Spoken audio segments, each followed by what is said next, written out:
कुंडलिनी एक ऐसी दिव्य शक्ति जो इंसानी शरीर में विद्यमान है, जिसके जागरण मात्र से एक मानव बन सकता है महामानव। जैसा कि आप लोगों ने थंबनेल देख ही लिया है कि आज की जो वीडियो है हमारी वो कुंडलिनी और पैरासाइकोलॉजी से रिलेटेड है। कुंडलिनी और पैरासाइकोलॉजी ऐसा टॉपिक है जिसको लेकर काफ़ी सारे क्लेम किए जाते हैं। कोई कुछ बोलता है, कोई कुछ बोलता है। तो आज की इस वीडियो में हम जानेंगे कि कुंडलिनी क्या है और पैरासाइकोलॉजी क्या है। क्या पैरासाइकोलॉजी ने सच में किसी चीज़ को प्रूव करके दिखाया है या नहीं दिखाया है। तो ज़्यादा देर ना करते हुए मैं हूँ विकास, आप देख रहे हो रैशनल पाठशाला और शुरू करते हैं आज की वीडियो। पहले हम कुंडलिनी के बारे में बात करते हैं कि कुंडलिनी है क्या, किस चीज़ को कुंडलिनी कहा जाता है। तो कुंडलिनी का जो कॉन्सेप्ट है वो शिव तंत्र में बहुत ज़्यादा इम्पोर्टेंट है और इसके साथ साथ जो धर्मशास्त्र है, चाहे उपनिषद है, महाभारत है, इन सभी चीज़ों में भी कुंडलिनी के बारे में पढ़ने को मिल जाता है।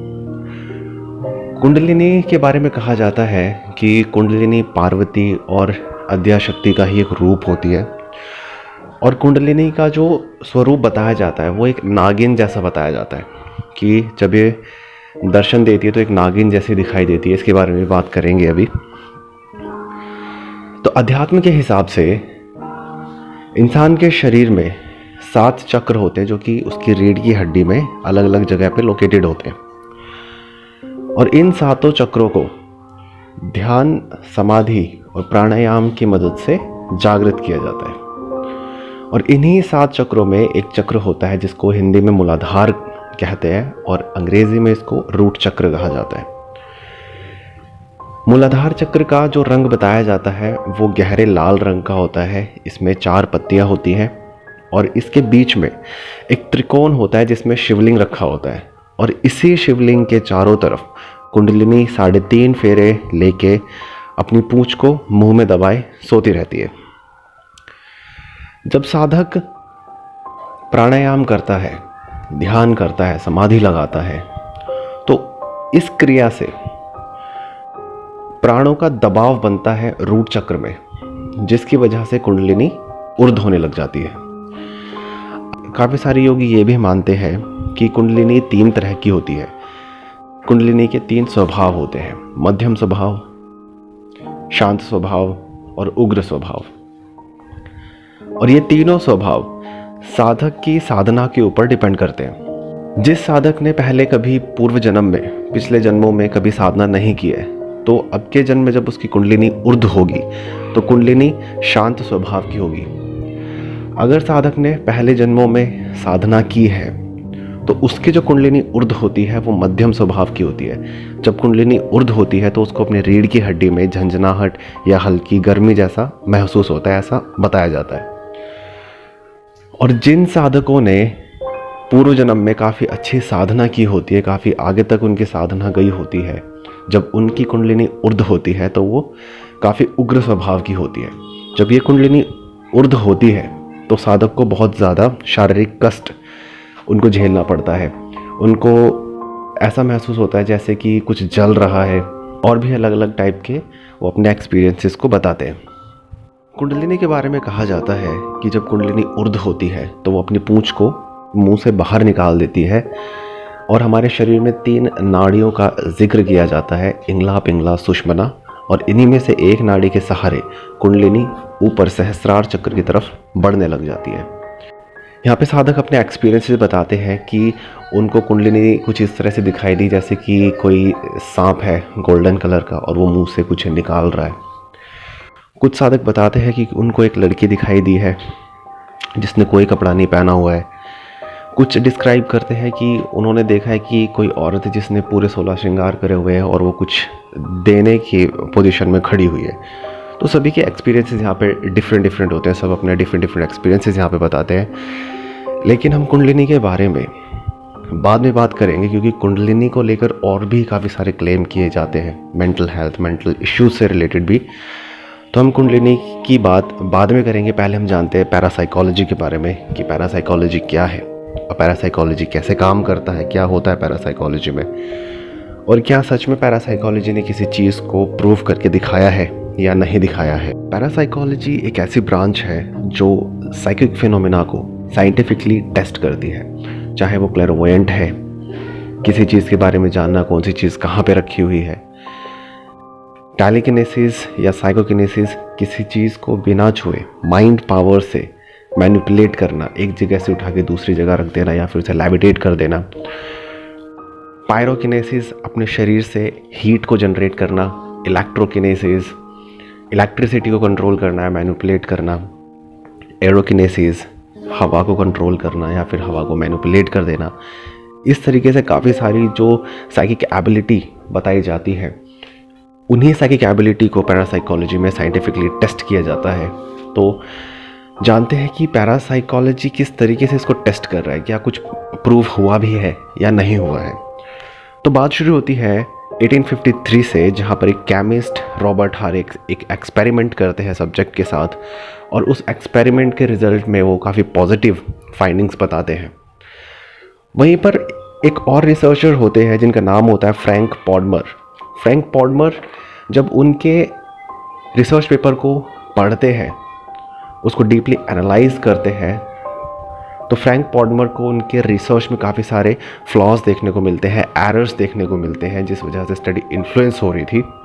उसके बाद सन 1882 में सोसाइटी फॉर साइकिकल रिसर्च का गठन होता है, जिसमें काफ़ी सारे स्कॉलर्स, फिलोसोफर, साइंटिस्ट, पॉलिटिशियंस इस फील्ड में आके काम करते हैं। और इस सोसाइटी का काम होता है हिप्नोटिज्म, अपैरिशन, हंटिंग, स्पिरिचुअलिज्म, साइकोकिनेसिस जैसी जो एबिलिटीज़ हैं, इनको साइंटिफिकली स्टडी करना।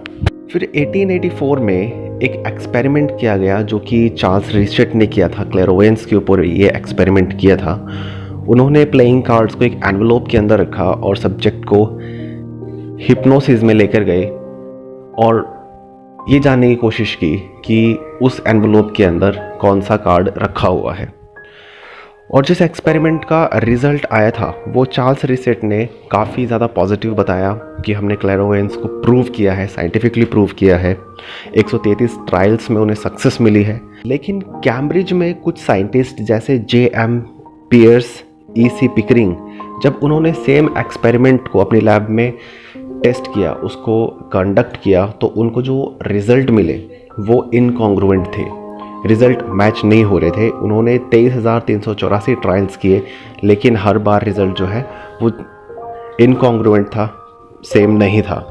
1881 में एलिनोर सिडविक ने काफ़ी सारे फ्रॉड्यूलेंट स्पिरिट फोटोग्राफर्स को एक्सपोज्ड किया, जिसमें एडवर्ड इसियोडोर बजेट, फेडरिक हडसन के भी नाम थे, जिन्होंने पहली बार स्पिरिट का फ़ोटो लिया था, किसी आत्मा का फ़ोटो खींचा था। और 19th सेंचुरी के दौरान सोसाइटी फॉर साइकिकल रिसर्च ने काफ़ी सारे फ्रॉड्यूलेंट मीडियम्स को एक्सपोज्ड किया कि जितने भी मीडियम्स ने क्लेम किया है कि उनके पास कोई साइकिकल एबिलिटीज़ है या वो ऐसा कुछ एक्स्ट्राऑर्डिनरी कर सकते हैं, वो सारी चीज़ें उनको फ्रॉड मिली। सब ट्रिकरी के थ्रू उन्होंने वो चीज़ें की। फिर 1950 में CIA ने एक एक्सटेंसिव रिसर्च करना शुरू कर दिया बिहेवियरल इंजीनियरिंग में, और इसके जो एक्सपेरिमेंट्स थे उसकी वजह से एक स्टारगेट प्रोजेक्ट शुरू किया गया। इस प्रोजेक्ट का एम था US फेडरल गवर्नमेंट को हेल्प दे, जो गवर्नमेंट की एजेंसीज़ हैं उनको काम करना बहुत आसान हो जाता, जैसे कि जो क्लैरवोयेंट है। क्लैरवोयेंट ये बता सकता था कि कोई चीज़ कहाँ पे रखी है, कोई चीज़ चोरी हुई है तो वो चोरी की गई चीज़ कहाँ रखी है, किसने उसको चुराया है।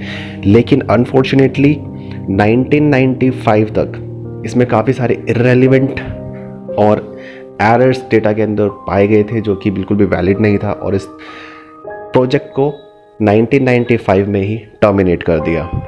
पैरासाइकोलॉजी के जो एक्सपर्ट्स थे उन्होंने साइकिक फिनोमिना को काफ़ी अलग अलग टाइप से एक्सप्लेन करने की कोशिश की, काफ़ी सारी थ्योरीज उन्होंने दी, लेकिन साइकोलॉजिस्ट ने उनकी थ्योरी को क्रिटिसाइज़ किया, क्योंकि साइकोलॉजिस्ट को पैरासाइकोलॉजी की थ्योरीज़ में काफ़ी सारे कॉग्निटिव बायसेस देखने को मिले, जैसे क्लस्टरिंग इल्यूजन है, availability error, confirmation bias, illusion of control, magical thinking. काफ़ी सारे साइकोलॉजिस्ट ने साइकिक फिनोमिना के एक्सपेरिमेंट्स की हिस्ट्री को स्टडी किया, जिसमें साइकोलॉजिस्ट डोनोवन रॉकलिफ, CEM हैंसेल, रे हैमन, एंड्रयू नेहर जैसे साइकोलॉजिस्ट थे, और उन्होंने इन एक्सपेरिमेंट्स में काफ़ी सारे फ्लॉज, एरर्स और वीकनेस को आइडेंटिफाई किया, और एक बार फिर से पैरासाइकोलॉजी अपने आप को साइंस की कसौटी पर प्रूव नहीं कर पाया। 1998 में फिजिक्स के प्रोफेसर मिशेल डब्ल्यू फ्रेडलैंडर ने कहा कि पैरासाइकोलॉजी अभी तक एक भी पैरानॉर्मल एविडेंस प्रूव नहीं कर पाया है जिसके बेस पे हम साइंस की दुनिया से परे जाके किसी चीज़ को स्टडी कर सकते हैं।